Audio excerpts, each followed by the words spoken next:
ვინო დუდუკი დაქალები რა, აი ჩვეულ დაქალები და მაგასები კი არა, ქალები. ანუ იმის თქვა მინდა რომ უმეტესობა ადამიანების იმიტომაც რჩებიან ესეთ კარგია, ეგეც კარგია, ეგეც უნდა იყოს ალბათ ადამიანის ცხოვრებაში, რა თქმა უნდა, მაგრამ მაგაზე ვსაუბრობთ ეხლა მაგაზე ვსაუბრობთ. ეს უნდა მოვამზადოთ ეს იმისთვის რომ აი ამ განსაკუთრებით მეოთხედან უკვე აი ბევრს გონია სიყვარული ის არის რომ უყვარს ყველას. ეს არ არის. სიყვარული იწყება მაგის მერე. აი ამ ბიოლოგიური ციკლის შემდეგ იწყება და ნიშნავს ინვესტირებას სხვის განვითარებაში. ვინ შენ გიყვარს იმის განვითარებისთვის რო ზრუნავ და შენ თავზეა საუბარი, მაშინ შენი თავს უნდა ავითარებდე.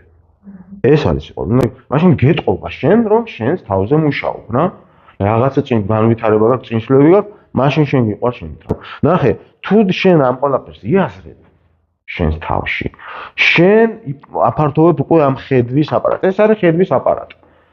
შენ მიზნების ჩამოყალიბება, შენ აქ ოცნებობ. ამიტომ არის ადამიანი ვალდებული პირველ რიგში რომ აი ეს მოაწესრიგოს, იმიტომ რომ აქ ოცნებობს. აქ წვიდავს შენ ბედნიერი ხარ არ ხარ. როდესაც ჩვენ აქ პროექტზე ვსაუბრობდით, ხო? ანუ რო იმუშაოს, ეს არის საჭირო, ეს არის საჭირო, ეს არის საჭირო, ეს არის საჭირო. აი ამას რაც შეეხება მეორე არის აი ყველაზე მნიშვნელოვანი, ხო? აი ამას უკვე ვეღარ აკეთებს. აი ამას, ხო? თუ კი აი ამ მოცემულობას, აი ამ სამის გაერთიანებას ჩვენ მივიღებთ როგორც ერთ სუბიექტს, ერთ პროექტს, რაღაც ერთ უჯრედს, მაგალითად, ხო? რომელმაც სადღაც უნდა იარსებოს, სადღაც უნდა ჩაჯდეს ეს.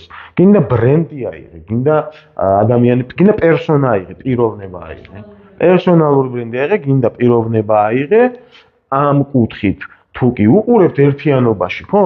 თუ ამას ვერ ახერხებს ამის დალაგებას და გაზრებას და ხედვის ჩამოყალიბებას, მაშინ უბრალოდ აი ამ სისტემურ პროდუქტს ვერ ამუშავებს, ვერ ქმნის. ხო, ხტები, ანუ ამისთვის არის საჭირო რომ პროექტმა იმუშაოს, ჩემმა პროექტმა, ჩემმა ბრენდმა, ჩემმა რაღაც წამოწყებამ, ამისთვის საჭიროა სისტემატიზაცია. ანუ სისტემური მოქმედებები იწყება მაშინ, როდესაც ხედვის აპარატი მზად არის იმისთვის, რომ მისი თავის რეალიზაცია მოახდინოს.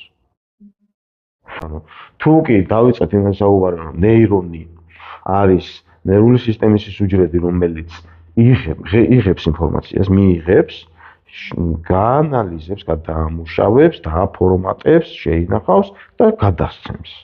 თუ კი არის ამის საჭიროება რა, ანუ და ამის საჭიროება სულ არის, მაგისთვის არის. რაც უფრო ეს ხშირად ხდება, მით უფრო მრავლდება ეს ქსელიც და შესაბამისად